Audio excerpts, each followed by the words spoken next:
ഞാൻ ചോദിക്കട്ടെ, നമ്മുടെ ഇന്ത്യൻ ഭരണഘടന അനുസരിച്ച് പ്രായപൂർത്തിയായ ഏതൊരാണിനും പെണ്ണിനും ഒന്നിച്ച് ജീവിക്കാം, ശാരീരിക ബന്ധത്തിൽ ഏർപ്പെടാം, അങ്ങനെ ഒരു നിയമ ഭരണഘടനയുണ്ട് നമുക്ക്. അപ്പൊ പുള്ളിക്കാരൻ ചെയ്തൊരു തെറ്റായിട്ട് എനിക്ക് തോന്നുന്നില്ല.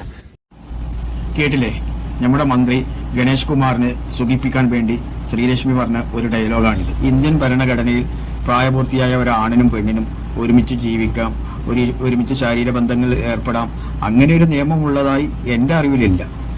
അങ്ങനെയായിരുന്നെങ്കിൽ എറണാകുളം ഇന്ന ലോഡ്ജിൽ വെച്ച് പോലീസ് റെയ്ഡിൽ യുവതിയെയും യുവാവിനെയും പോലീസ് പൊക്കി, അല്ലെങ്കിൽ ആളൊഴിഞ്ഞ സ്ഥലത്ത് സംശയാസ്പദമായ സന്ദർഭത്തിൽ കണ്ട യുവതിയെയും യുവാവിനെയും പോലീസ് അറസ്റ്റ് ചെയ്തു. ഇങ്ങനെയുള്ള വാർത്തകളൊന്നും നമ്മൾ കേൾക്കില്ലായിരുന്നു. ഇവളൊക്കെ ഇങ്ങനെ പറഞ്ഞില്ലെങ്കിലേ അത്ഭുതമുള്ളൂ. അതിനുള്ള വിവരമൊക്കെ ഇവറ്റകൾക്കുള്ളൂ. ലക്ഷ്മി, ശ്രീലക്ഷ്മി, മഹാലക്ഷ്മി, ഈ പേരിനെയൊക്കെ നമ്മൾ വളരെ ബഹുമാനത്തോടെ കാണുന്ന ഒരു പേരല്ലേ. എന്നാൽ ഈ രണ്ട് വെടികൾ വന്നതോടെ ആ പേരിന്റെ മഹത്വം ആകെ അങ്ങ് കത്തി നശിച്ചു. ഒന്ന് ഈ കൂതറയും മറ്റൊന്ന് ആ തവളക്കണ്ണുള്ള ഒരു അറക്കലി യക്ഷിയുണ്ടല്ലോ, അവളും കൂടി.